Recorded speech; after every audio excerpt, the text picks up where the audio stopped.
샬롬. 흑 2권 첫 번째 제3장. 숭의 건강은 날이 갈수록 회복되었다.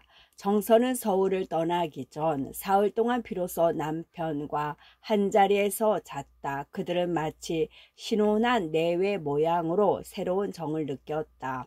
정선은 숭에게 서울까지 동행하기를 정했으나 숭은 듣지 아니하였다. 정선은 혼자 식전차를 타고 서울로 올라왔다. 숭은 앓고 나서 처음 정거장까지 먼 길을 걸었다. 이렇게 걸음을 걸어도 괜찮을까 하고 정선은 정거장까지 가는 동안에도 퍽 여러 번 걱정을 하였다. 괜찮지 하고 장담을 하면서도 숭의 이마와 등에는 식은땀이 흘렀다. 정거장에는 한갑 어머니와 유순이와 기타 동네 사람 남녀 10여 명이나 전송을 나왔다. 내 아버지더러 집이랑 다 팔아 달래 가지고 오리다 하고 정선은 남편의 싸늘한 손을 꼭 쥐면서 맹세하였다. 정선의 눈에서는 눈물이 흐르고 코와 눈과 입의 근육이 실룩거렸다. 어쩐 일인지 정선은 참을 수 없이 슬펐다. 차가 떠날 때에 정선은 창을 열고 내다보려 하였으나 겹창이 열리지를 아니하였다. 정선은 앉아서 울었다.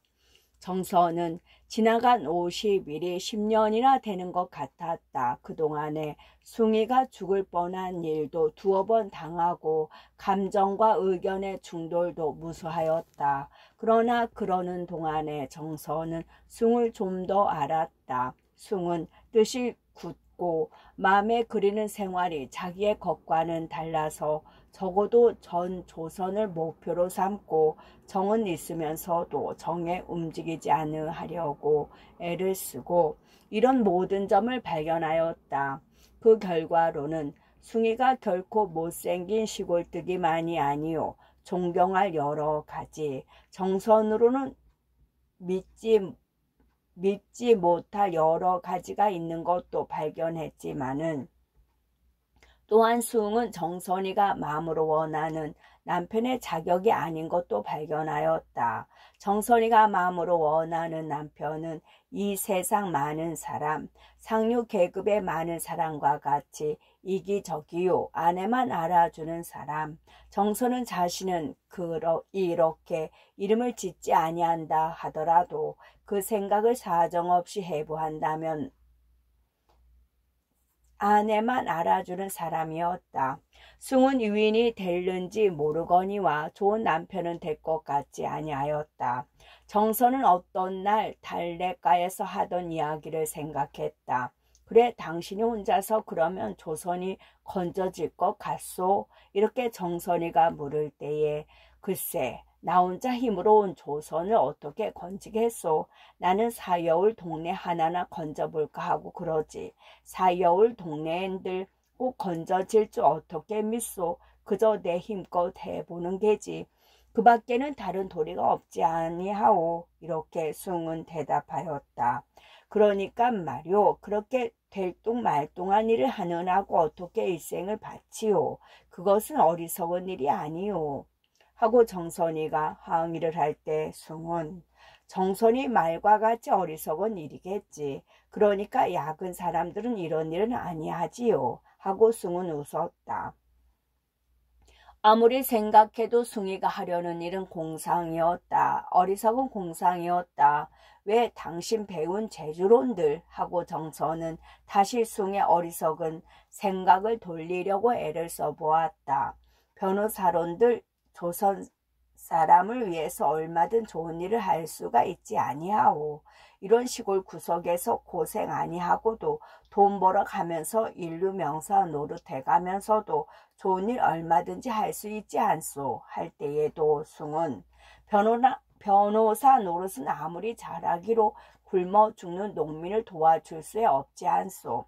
기껏 부잣집 비리송사 대리받게 할 것이 무엇이오. 차라리 불쌍한 농민들의 대서를 해주는 것이 얼마나 좋은 일이오. 면소나 경찰서 심부름을 해주는 것이 얼마나 그들에게 도움이 되겠소 하고 듣지 아니하였다. 정선의 귀에도 아니 양심에도 숭의 말은 진리에 가까운 듯하고 종교적 거룩함까지도 있는 듯하였다. 정선도 이 진리감과 정의감을 학교에서 배양을 받기는 받았다. 그러나 지금 세상에 누가 그런 객게 묵은 진리와 정의를 다룬담. 베드로와 바울이 이 세상에 다시 태어나더라도 그들은 정성과 뜻을 같이 할 것 같이 생각되었다. 숭은 분명히 어리석은 공상가였다. 남편으로 일생을 믿고 살기에는 너무도 맘 놓이지 아니하는 사내였다. 기차가 숭이가 있는 곳에서 차차 멀어 갈수록 서울이 가까워 갈수록 정서는 숭의 모양이 자기의 가슴속에서 점점 희미하게 됨을 깨달았다. 인생의 향약, 이 절대 명령이 정선에게 저항할 수 없는 압력을 주었다. 정선은 그 아버지, 오빠, 모든 일가 사람들, 또 모든 동무들, 그들의 가정, 어느 곳에서나 숭과 같이 어리석은 공상가의 본을 찾아낼 수가 없었다. 정선도 한 선생을 안다. 정선의 삼종숙하는 선생이 이한민교라는 선생을 위인처럼 칭찬하는 것을 여러 번 들었다. 그러나 한 선생이 다 무엇이냐? 그 궁하게 생긴 얼굴, 초라한 의복. 만일 숭이가 한 선생과 같이 된다면 싫어. 누가 그 안에 노릇을 해? 나이 50이 넘도록 새빵살이가 아니냐. 한 달에 100원 내외의 월급을 받아가지고 생각만 해도 소름이 끼쳤다. 그것이 사람 사는 거야. 신촌역을 지나서 구를 지나서 서울의 전기불 바다가 전개될 때 정선은 마치 지옥 속에서 밝은 천당에 갑자기 뛰어나오는 듯한 시원함을 깨달았다. 기쁨을 깨달았다. 경성역의 잡답 역두에 늘어서서 손님을 기다리는 수많은 택시들, 그들은 손님을 얻어 싣고는 커다란 두 눈을 부릅뜨고 소리를 지르며 달아났다.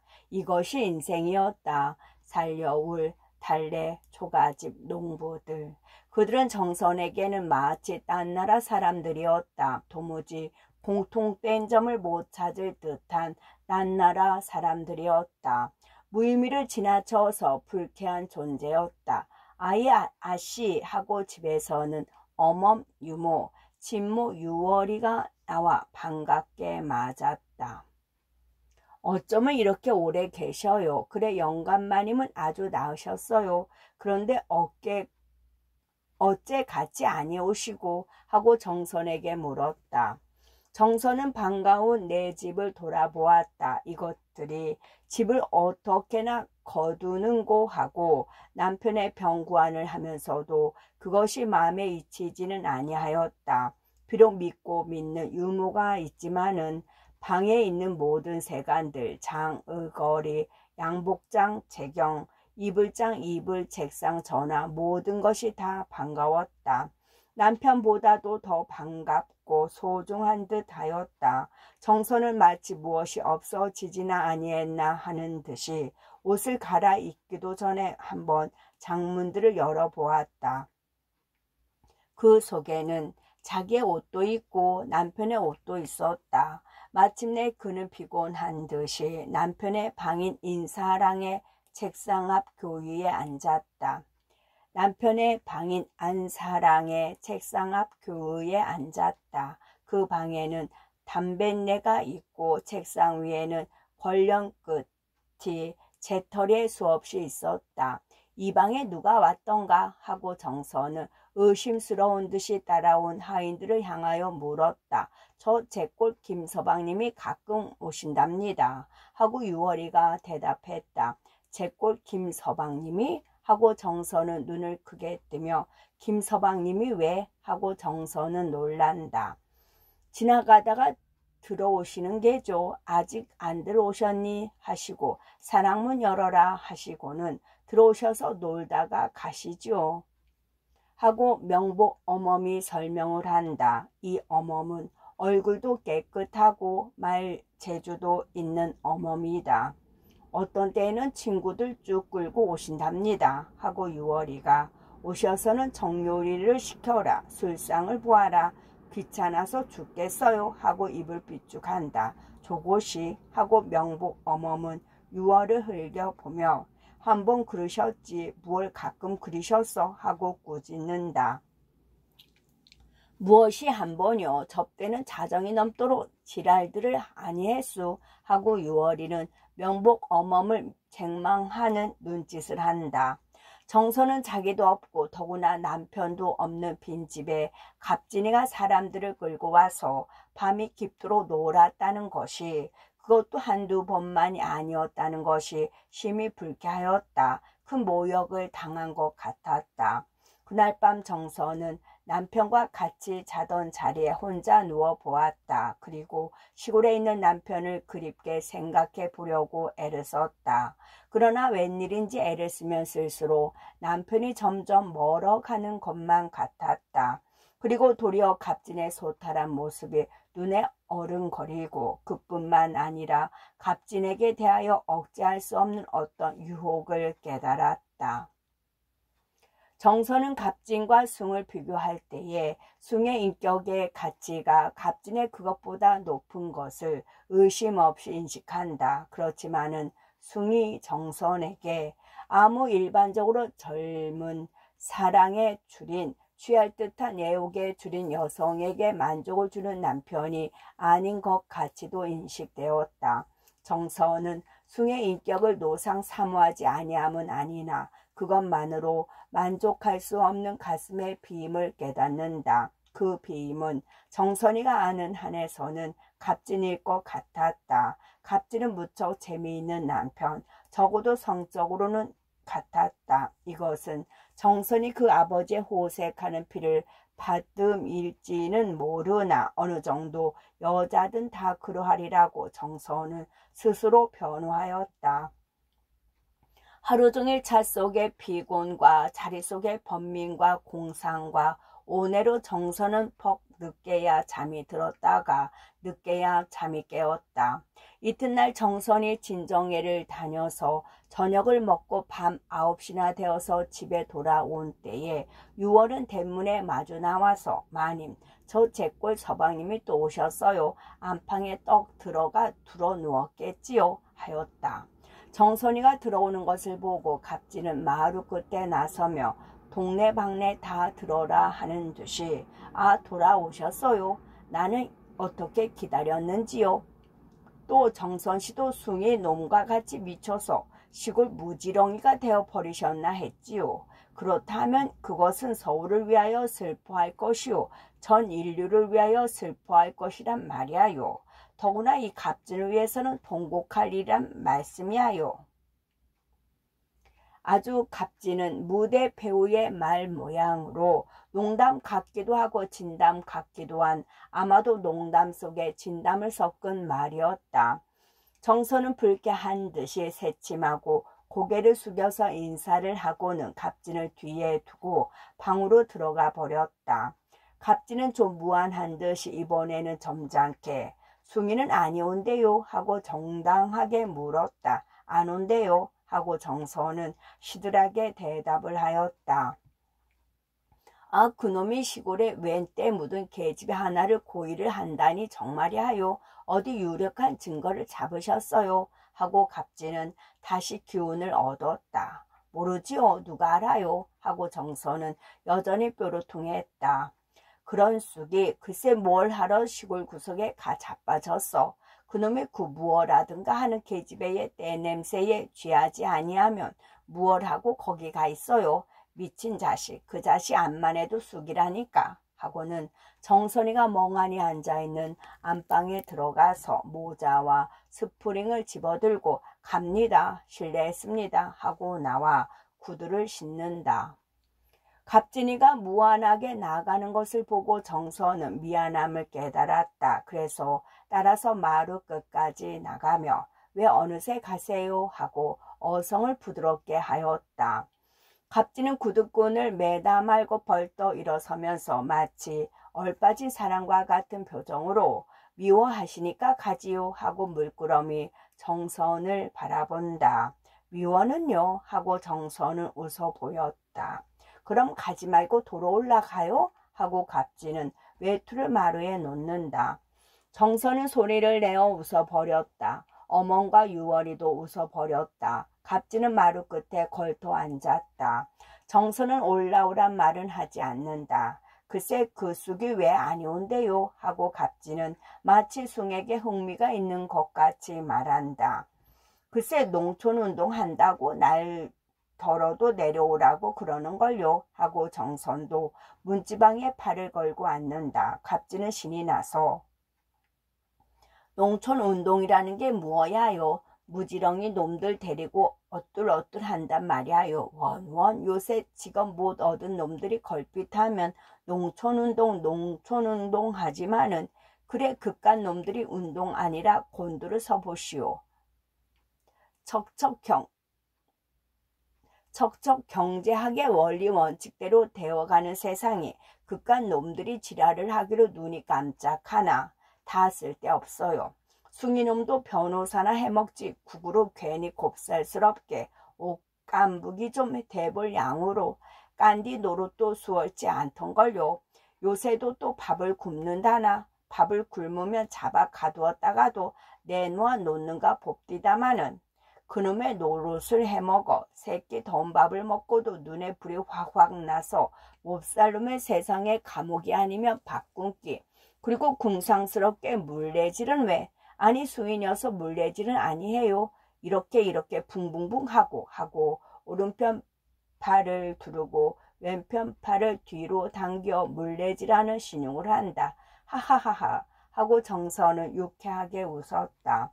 아니 물레질하는 건 어디서 다 보셨어요? 아이 서방님도 하고 명복 어머니 뚱뚱한 몸을 주체할 수가 없는 듯이 허리를 굽힐락 펼락하고 웃는다.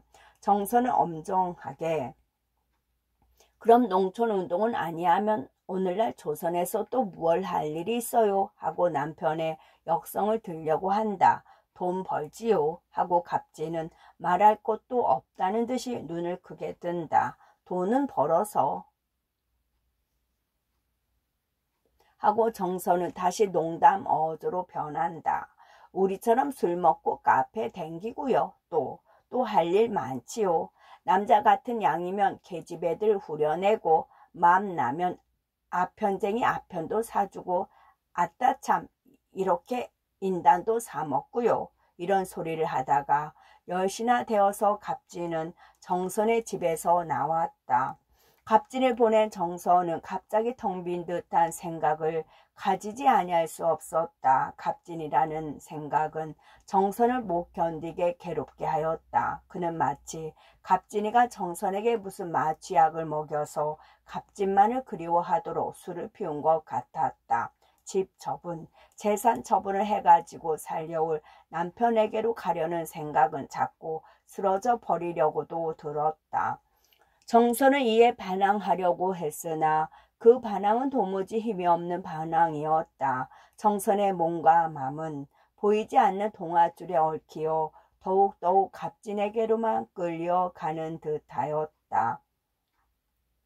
정선의 집에는 밤마다 여자들이 모여서 놀았다. 그들은 대개는 정선의 동창이나 동무들이었다. 혹 직업을 가진 이도 있지만 대개는 이것이라고 내어놓을 만한 직업이 없는 여자들이었다. 나이로 말하면 20, 23로부터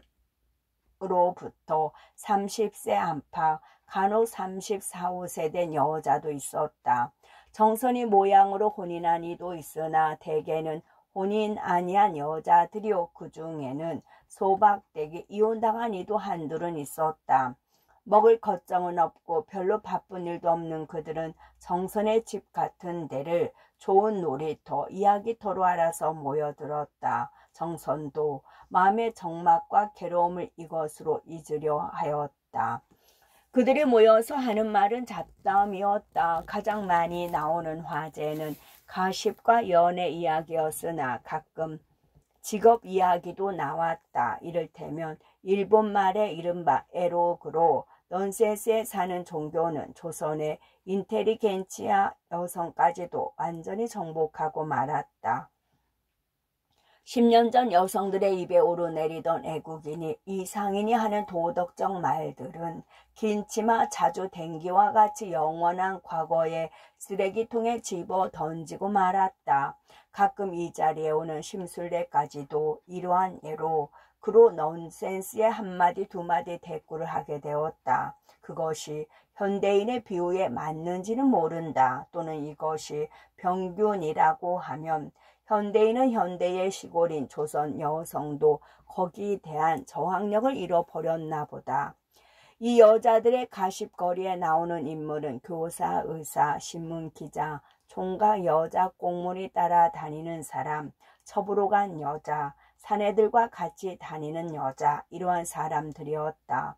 그러나 무슨 서적이나 학술이나 예술에 관한 화제는 나오는 일이 없었다. 그들이 말하는 연애는 10년 전에 연애 신성이라던 연애와는 딴판이었다. 그들이 문제 삼는 연애는 모두 봉건시대적 의식, 예절과 떼어버린 악수, 포홍, 낭대뷰, 동거, 별거 등등을 프로세스로 하는 단도직업적인 연애였다. 실로 과학적이고 비즈니스적인 연애였다. 혼인하고 입을 삐죽하는 그들인 듯하였다.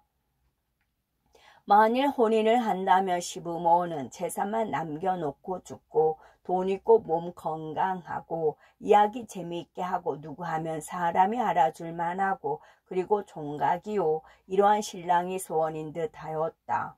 그러나 그러한 신랑은 현모양처식 여자가 드문 모양으로 드물었다. 그러하기 때문에 그들은 시집을 못 가고 아마 아니 가고 소위 남자 교제라는 방법으로 그 남자에게는 얌전의 맛을 보고 저 남자에게는 시원시원한 내를 맞고 또 다른 남자에게는 육체의 미를 감상하고 그리고 또 다른 남자에게서는 자동차 값과 저녁값의 재원을 찾았다.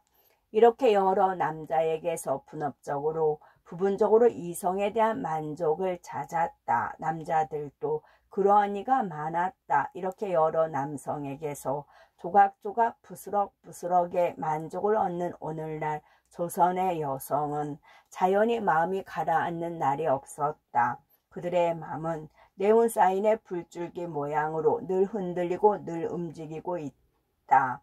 밤이 늦도록 무엇을 구하고 헤매던 그들은 새로 1시나 2시에 자리에 누워도 꿈이 편안치 못하고 이것저것 불규칙하게 집어먹은 그들의 장위는 마치 산란한 그들의 머릿속, 가슴속 모양으로 편안치를 못하다. 이리 뒤척 저리 뒤척 아침 늦게야 잠을 깨는 그들의 입은 쓰고 눈은 텁텁하고 입술은 마르고 그리고 수없이 하품이 나온다. 정선의 집에 모이는 여자들은 대개 이러한 생활을 하는 사람들이었다. 심술래의 가슴에 박힌 못은 갈수록 더욱 깊이 박히는 것만 같았다. 그는 마음에는 없으면서도 동무들과 같이 밀려다니면서 시름을 잊으려는 생각을 내었다. 더구나 이건영 박사가 이 여자를 따라다닌다, 저 여자와 약혼을 한다 할 때마다 마음의 폭풍우가 일어남을 금할 수가 없었다. 술래는 스스로 이 마음이 옳지 아니한 마음이라 하여 누르려 하였으나 그것이 잘 눌려지지를 아니하였다. 그럴 때마다 술래는 자기의 마음이 착하지 못함을 한탄하였다. 내가 이를 사랑할 양이면 왜 진심으로 그의 행복을 빌지 못할까? 이렇게 술래는 혼자 애를 썼다. 질투는 추한 것, 이런 말은 술래는 어느 책에서 보고 그 말이 술래의 마음을 몹시 괴롭게 하였다. 술래는 이 추한 마음을 뽑아 버리려고 많이 애를 썼으나 그는 마침내 자기의 약한 곳에 절망하지 아니할 수 없었다. 술래는 시련의 슬픔과 질투의 불길이 일어날 때마다 피아노의 건반을 아무렇게나 힘있게 두들겼다. 그것이 버릇이 되어 마침내 한 곡조를 이루게 되었다. 듣기 싫다 하고 어머니가 역정을 낼 때에는 순례는 어린애 모양으로 하하 웃었다. 그런 뒤부터는 어머니의 듣기 싫다 하는 소리가 아니 나면 섭섭해서 그 소리가 들릴 때까지 두들겼다. 한 번은 학교에서 동무들에게 불쾌한 소리를 듣고는 피아노 연습하는 방에 혼자 돌아와 앉아서 화날 때에 치는 곡조를 쳤다. 학교 피아노는 집 피아노보다 좋은 것이기 때문에 소리가 심히 웅장하였다. 어머니의 듣기 싫다는 소리도 아니 들리는 곳이라 몇 번을 되풀이하여 얻겠지 몸짓도 하여 가면서 건반을 부서져라 하고 두들겼다. 이때에 문이 열렸다. 순례는 깜짝 놀라 피아노를 그치고 돌아보았다. 그것은 미스 M이라는 음악 선생이었다. 지금 피아노 순례 쳤소? 하고 미스 M이 순례를 바라보고 물었다. 순례는 무슨 죄나 지은 것 같이 낯을 붉히며 네 하고 고개를 숙였다. 미스 M은 구두 소리를 내고 순례의 곁으로 걸어와 손가락으로 순례의 어깨를 누르며 내 딸, 그거 무슨 곡조요? 어느 책에서 보고 배웠소? 하고 물었다. 미스 M의 부드러운 음성은 순례의 죄지은 무서움을 얼마쯤 완화하였다. 아냐요, 장난으로 함부로 쳤어요. 하고 순례는 잠깐 눈을 들어 M을 우러러 보았다. 아니요 하고 미스 M은 고개를 좌우로 흔들며 나 순례 잘못했다고 책망하는 거 아니요. 지금 친 그 곡조 대단히 힘있고 열정 많소. 어떤 땐 어떤 곳 좀 규칙 안에 맞는 거 있어도 그 곡조 베리 나스 대단히 좋소. 하고 어깨에 놓았던 손으로 순례의 덕을 만졌다. 귀엽다는 뜻이었다.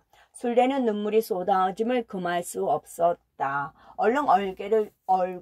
얼른 고개를 돌리고 소마 속에 있던 손수건으로 코를 푸는 채 눈물을 씻었다.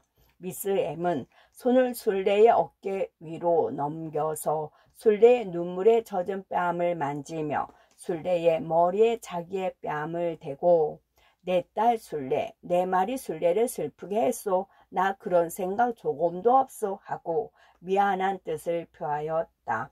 순례가 우는 것이 미스 M의 말이 노여워서 하는 것이 아님을 말할 것도 없다. 미스 M은 순례가 사모하는 선생이요 또 순례를 사랑하는 선생이다. 미스 M은 관연한 여자들만 모여있는 학교에서 가장 젊은 여성들의 고민과 몽상을 동정하는 선생이다. 순례는 일찍이 이 선생에게 자기의 가슴속의 고민을 하소연할 일은 없지만은 순례는 어느 사람에게도 그러한 일이 없는 것 같이 미스 M은 홀 부인, 저번 순례를 평양으로 데리고 갔던 홀 부인을 통하여 순례의 슬픔을 대강은 짐작하는지도 모른다. 왜 그런고 하면 홀 부인과 미스 M은 한 집에 사는 의좋은 벗이기 때문에. 그러면 순례가 우는 것은 무슨 까닭인가. 마음을 깎고 접이는 슬픔을 잊자고 함부로 치는 피아노가 어느덧 한 곡조를 이룬 것만 해도 서른 일이거든. 그것이 잘 지어진 곡조라고 마치 무슨 명곡이나 같이 칭찬받은 것이 아니 서러울 수 없지 아니하냐. 아냐요 하고 순례는 강행하여 웃는 낯을 지어 가지고 일어나며 선생님 말씀으로 그러는 것이 아닙니다. 공연히 딴 생각을 하고 피아노를 덮는다. 응, 네 아오, 네 아오.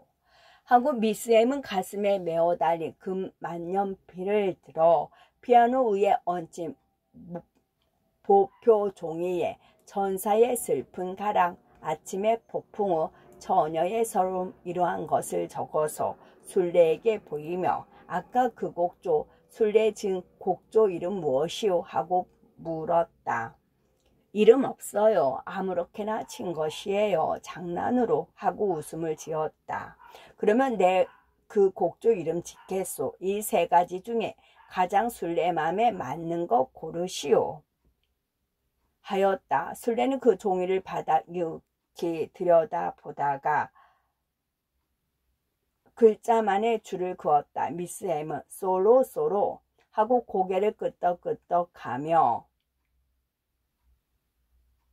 처녀의 스름 끄덕끄덕하며 술래의 등을 두어 번 가볍게 두드리고 그 곡조 이름 적은 종이를 들고 나가버렸다. 술래는 방에서 나왔다. 포플러 잎사귀들이 늦은 가을바람에 버석버석 소리를 내며 학교 구내의 잔디반과 길과 돌 층층대에 굴렀다. 테니스를 치던 학생들도 배고픔과 가을 석양의 엷은 빛에 불안을 깨달은 듯이 라켓을 들고 기숙사로 들어왔다. 술래는 교문을 나서 집을 향하고 걸어 나왔다. 가슴의 슬픔은 약간 흩어졌으나 묵직하고 얼얼한 것은 잊을 수가 없었다. 술래는 바로 집으로 가려다가 아직 밥도 아니 되었을 것 같고 또 심사도 산란하여 이야기나 좀 하고 가려고 정선의 집을 찾았다. 안 계신데요 하고 6월의 말을 듣고 술래는 어디 가셨니 하고 물었다. 저 제골 서방님하고 경성운동장에 야구 구경 가셨어요 하고 6월은 앞서서 길을 인도하며 들어오시지요. 인제 곧 돌아오실걸요 뭐 하고 시계를 본다. 대청에 걸린 시계는 6시를 가리키고 있다. 술래는 6월의 말대로 마루 끝에 앉아서 정선이 돌아오기를 기다리기로 하였다. 그리고 마치 하늘이 일어나는 구름에 자리를 맡기는 모양으로 술래는 지나가는 생각에서 머리를 내어 맡겼다. 동무들 중에 행복된 네가 누구냐? 더구나 시집가서 잘 사는 네가 누구냐? 정선도 자기 말을 듣건대 불행한 사람이었다. 정선의 집에 모이는 시집간 여자들도 자기들의 사정을 듣건대 다 잘 살지는 못하였다. 혹은 남편이 직업이 없고 혹은 남편이 몸이 약하여 부부의 낙이 없고 혹은 남편이 돈과 건강은 있으나 지식과 교양이 부족하고 혹은 다른 부족은 없으나 마음이 허랑하여 다른 여자를 따르고 혹은 점점 애정이 줄고 혹은 돈을 잘 안 주고 또 혹은 시부모가 좋지 못하고 도무지 가지각색의 이유로 행복된 사람은 하나도 없는 모양이다. 행복은 오직 남자를 사랑해 보지 아니한 수처녀의 것인가 하고 술래는 한숨을 지었다. 이때에 전화가 왔다. 6월이가 뛰어가 수화기를 떼어 들었다. 어디세요? 네 마님이세요? 네 6월입니다. 네, 내 손님 오셨어요. 네, 저녁 잡수시고 오세요. 네, 이 박사도 4시에 오셨다가 저녁에 오신다고요. 그리고 또 저 심술래 아씨께서도 오셔서 기다리시는데요. 네 하고 6월은 수화기를 술래에게 주며 아씨 전화 받으시라고요 한다. 아니 나 일 없다고 어서 저녁 잡수시고 오시라고 나는 간다고 하고 술래는 속으로 오 정선이가 김갑진이하고 베이스볼 구경하고 어디 밥 먹고 놀러 가는구나. 남의 아내가 그래도 좋은가 하고 나 간다 하고는 대문으로 걸어 나갔다. 이 박사가 저녁에 정선의 집에 온다는 말이 겁이 났다. 이 박사가 무엇하러 또 정선의 집에를 올까? 인제는 또 남의 유부녀를 후리기로 작정인가 하고 술래는 일종의 분노를 깨달았다. 술래는 대문까지 갔다가 다시 안으로 들어갔다. 마침 6월이가 전화를 다 받고 술래를 전송하러 나오는 것을 만나 예, 이 박사가 가끔 오니? 하고 물었다. 술래는 이 말을 묻는 것이 천착스러운 것 같아서 스스로 부끄러웠다. 낯이 후끈함을 깨달았다. 요새 가끔 오세요. 오셨다가도 제골 서방님이 오시면 곧 가시겠죠. 하고 자기가 영리해서 모든 관계를 다 아는 것을 자랑하는 듯이 제골 서방님이 이 박사를 여간 놀려 먹어야지요. 그건 차마 못 들을 말씀을 다 하시죠. 하고 제잘되었다. 술래는 그들의 화제에 자기도 올랐을 것을 생각하고 이 6월이라는 계집애가 자기가 이 박사라는 반질반질한 생마에게 버림받은 것을 들어 알 것을 생각하매 머리로 피가 몰려 올라와서 앞이 아뜩아뜩함을 깨달았다. 아, 왜 내가 그 악마의 기억을 완전히 떼어버리지 못하는고? 이 악마가 나를 버린 것과 같이 이 악마의 그림자는 왜 나를 버리지 아니하는가? 내 영혼을 죽여버리고도 부족하여 내 육체까지 빼빼 말려서 죽이고야 말려는가? 하고 술래는 견딜 수 없이 괴로워 대문을 나섰다. 대문을 나서서 고개를 숙이고 몇 걸음을 걸어가다가 딱 마주친 사람이 있었다. 술래는 깜짝 놀라서 고개를 들었다. 그것은 이건영이었다. 이건영 박사도 한순간은 멈칫하였으나 곧 빙그레 웃으며 모자를 벗고 아, 술래씨 오래간만입니다. 어디 댕겨오세요.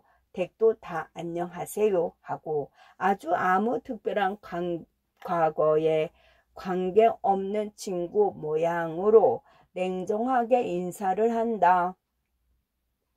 덕을 많지도 미안해하는 양도 겸어쩍어하는 빚도 없다. 그와 반대로 술래는 마치 몸과 맘의 관절이 다 찌그러지고 머리는 금바위에 부딪힌 것 같이 정신을 차릴 수가 없었다. 다음 순간 술래가 의식을 회복할 만할 때에는 술래의 전신은 분노의 불길로 탔다. 그는 벌써 이 박사를 보고 기절하여 한 민교의 팔에 붙들리던 계집애는 아니었다. 그동안의 괴로움과 슬픔, 처녀로서 술래가 처음 당한 이 시련은 술래를 얼마큼 굳세게 하였다. 저항력이 있게 하였다. 이를테면 이 건영은 술래를 슬프게 하였으나 동시에 굳세게 하였다. 술래는 좀 부끄러운 줄을 아시오. 회개할 줄은 모르고 미안해할 줄은 모르더라도 좀 부끄러워할 줄은 알으시오. 여러 계집애들을 후리고 돌아다니시다가 이제 또 남의 혼자 있는 유부녀를 엿보고 다녀요. 학자는 그렇소. 인격 높은 사람은 그렇소. 당신이 미국까지 가서 배워온 재주가 그것뿐이오. 그렇게 뻔뻔스러운 것뿐이오. 그 빨간 넥타이는 다 무엇이오. 그 반질반질한 머리는 다 무엇이오. 다른 모든 것보다도 죄를 짓고도 부끄러운 일을 저지르고도 불킬 줄을 모르는 그 뻔뻔한 상바닥은 다 무엇이오. 하고 막 욱박질렀다. 이 박사는 조금도 불쾌한 빛도 없이 그렇다고 빈정대는 웃음도 없이 마치 무슨 사무적 보거나 듣고 있는 모양으로 극히 침착하게 냉정하게 듣고 있었다. 그곳에 이 박사의 영웅적 기상이 있는 것도 같았다. 이 박사는 술래의 말이 다 끝나기를 기다려서